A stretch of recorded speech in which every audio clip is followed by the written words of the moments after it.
program is rated G. It is suitable for all audiences.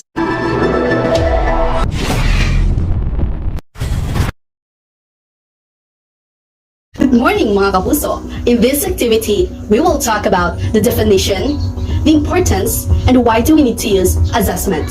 According to Westminster College, assessment is a process of gathering and discussing information from multiple and diverse sources in order to develop a deep understanding of what students know, understand, and can do.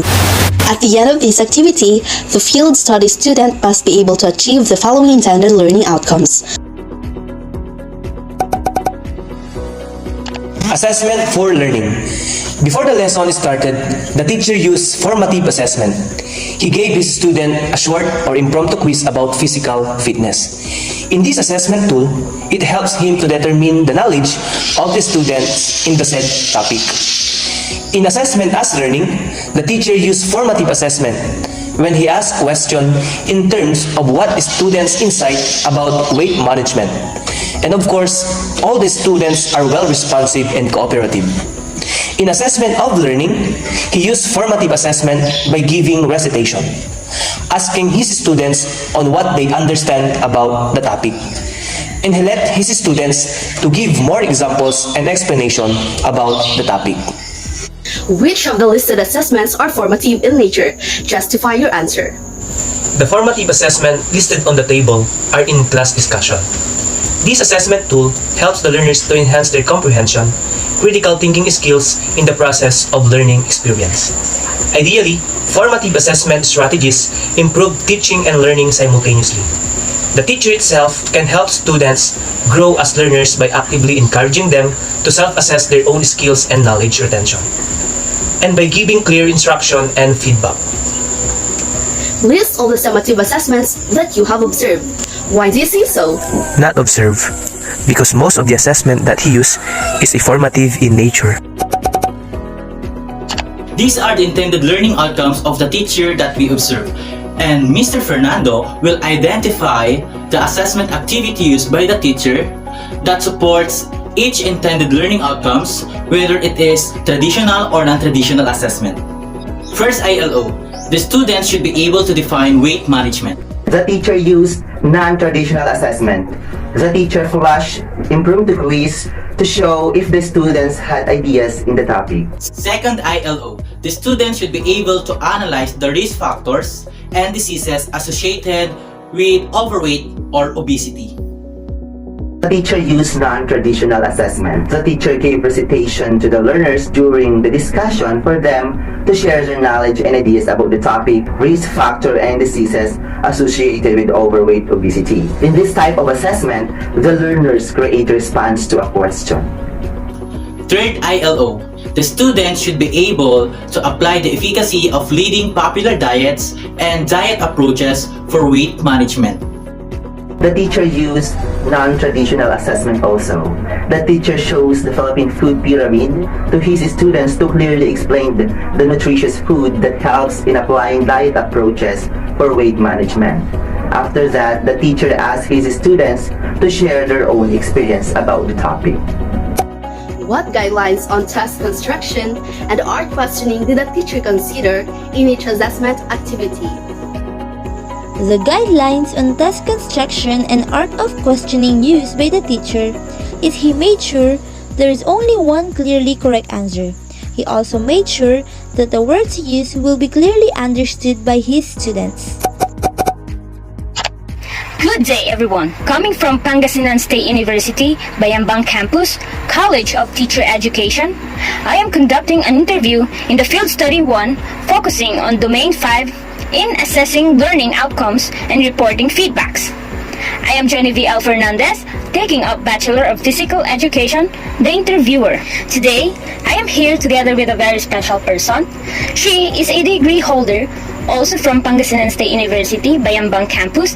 She passed the licensure examination for professional teachers. She is celebrating her first year at teaching and being a part of the DepEd family. She is a grade 3 advisor from Manuel L. Quezon Elementary School, Tondo, Manila. She is none other than Miss Mary Feby L. Fernandez. Good afternoon. Thank you for having this interview. Okay, it's my pleasure. Before we start, I would like to ask, how is your first year in teaching? Okay, last October 30, 2020, I celebrated my first year of teaching at DepEd. My first year of teaching is challenging because I am new in the teaching service. I have a lot to learn, and by the help of my administrators or the teachers in our school, the master teachers, they helped me to go through that first year of my teaching. It is good to finally start my service in DepEd because that is always the dream of mine, to teach in the DepEd department. So thank you, ma'am, and congratulations on your first year teaching. Thank you. So let's proceed to our first question. How do you compute your students' grades, and what criteria do you use? Assessing my students' grades is very important because from that assessment, you can give feedback to your students. Okay, paano nga ba natin kinukompute yung students' grade in this new normal? Siyempre, hindi gusto mo lang na grades. Kaya, binibase natin yung pag-grade natin sa mga students o sa mga learners by the DepEd guidelines. We have the guidelines there, okay, or the criteria we can use in grading our students. What difficulties you encounter in giving written works, quizzes, formative and summative assessment, and performance tasks? Due to the pandemic, kasi nga, di ba, hindi natin nakikita yung mga students natin due to hindi sila pwedeng lumabas or for the protocols that we are, hindi pa din binubuksan yung mga schools para sa face-to-face. Ang mga challenges is yung pagbibigay nga ng kanilang mga modules, kung paano natin sila i-gradean given na hindi natin sila nakikita. So kami sa Manila, ang ginagamit kasi namin is online teaching. Kaya medyo mas okay siya kasi nami-meet namin yung mga students namin through online. For our next question, how do you report the grades of or performance of your students to their parents?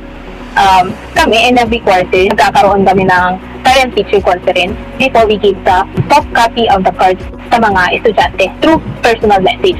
Kaya we have the data privacy act, kaya hindi natin pwede i-send sa mga group chat, ito sa Facebook, ganun. Kaya no-orient mo na yung mga parents through online or through Google Meet, and explain kung paano nga ba kinumpute yung kanilang mga grades, kung bakit ganun yung grades nila, at kung paano nga ba namin binate yung mga grades nila. In this matter, what difficulties or challenges do you encounter? Yan naman yung, di ba, hindi naman kasi lahat nagkakaroon ng privilege to use online o hindi techy yung mga ibang mga parents. Kaya yung iba nakaka-attend, yung iba naman hindi. Kaya yung mga nakaka-attend, alam nila paano yung pinag-compute mo, kung paano yung pinag-basean mo ng kanilang grade. Pero yung mga hindi naman naka-attend, kailangan mo silang i-personal message para mismo malaman din nila kung paano yung ginawa sa mga hindi naka-attend na mga parents. There are the challenges lang na-encounter ko nung last year. So that is all for today. Thank you, ma'am, for imparting the knowledge that could help us in the future as pre-service teachers. Okay, thank you and good luck for your future endeavors. Thank you. Why is there a need to evaluate learning? It is needed to evaluate learning because through evaluation, the teacher will allow to see if their teaching has been effective and to be able to determine if the students really understand the topic. So by measuring the effectiveness of their teaching, the teacher are now able to institutionalize the effective teaching choices and revise the ineffective ones on their pedagogy. Do teachers need to record results of formative and summative assessments? Why or why not? Yes, it will serve as the basis to find where the shortcomings are within their instructions or among their students. But it will become known if they use the formative and summative assessments for grading purposes only and not for evaluating the learners. Because the grades and scores can interfere with the students' willingness to keep in learning. In the assessment that was administered, do you think the teacher prepared a table specification? Elucidate your answer. Yes, the teacher used a table specification because he wants to have a proof and evidences that the test he gave has content of validity, meaning to say, it covers everything that should be covered. How did the teacher align the task in the assessment tools with the intended learning outcomes? It is always important to evaluate one's learning to determine the level of progress that they acquire. Evaluation allows teachers to know if they effectively taught the lessons. With the result of evaluation, as a teacher, you will be able to think of a way or steps to fill up the lacking that a learner has from the previous class session. Did the teacher use scoring rubrics to evaluate students' performance? Describe how it was utilized. Yes, the teacher prepared a scoring rubric to the task he has given. In the rubrics indicated expectations, as well as the corresponding points that will be given to the student. 5 is the highest points and 1 will be the lowest point that will be possibly given. Also, descriptions of the following expectations are shown in the rubrics. Did the learners encounter difficulty in answering the teacher's questions? Why or why not? Expound your answer. For what I have observed, some learners did not encounter difficulty in answering the teacher's question, but there were also some of them who have the doubt within themselves so that their answer might be wrong, so they just only stay muted and not responding. Did the teacher encounter challenges during the computation and reporting of grades to the parents? If yes, what are these? Yes, especially this kind of situation that we have, the new normal mode of teaching and learning. It is quite difficult because as a teacher, you're just going to base your computation to written tests, projects, and portfolio, unlike before that you will be able to see the learner's performance. As a millennial, if you would be the teacher, how can the assessment process help you make learning more fun and more meaningful? When giving assessment to our students, we need to practice fair and unbiased assessments, and we need to integrate assessments that will help the learners achieve and develop their cognitive, psychomotor, and affective skills to make learning more fun and more meaningful. According to Lani in 2012 and Dunbar 1991, that effective assessment processes yield evidence and conclusions that are meaningful, appropriate, fun, and fair to all relevant subgroup of students. As a future teacher, how would you eliminate the fear of assessment to your students given this new normal mode of teaching? As this is an unprecedented moment in public education, it will take time and effort to adjust to the new normal.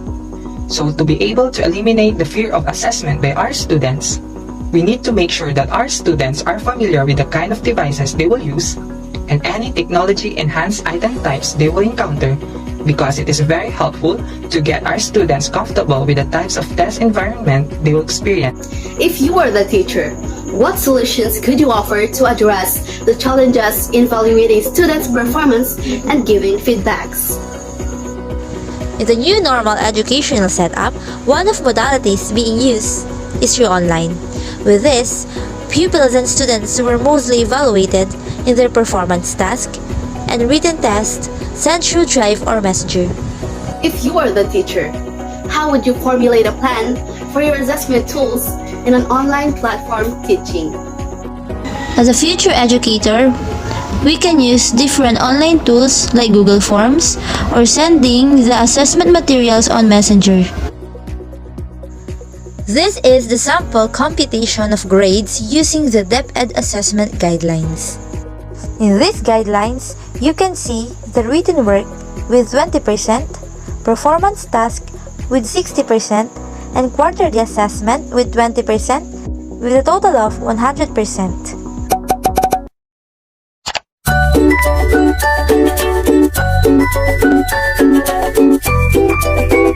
In your own opinion, class, anyone from the class, why do you think sense of balance under weight management should be given much consideration? Bakit nga ba natin kailangan yung sense of balance under weight management? Anyone?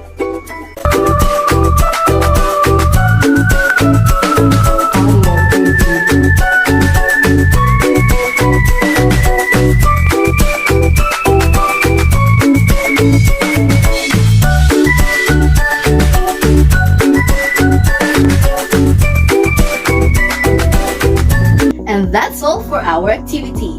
So, to our future teachers, please be reminded that assessment plays an important role in the process of teaching and learning. Once again, I'm Aliyah Alabazo, your educational host. Thank you for watching.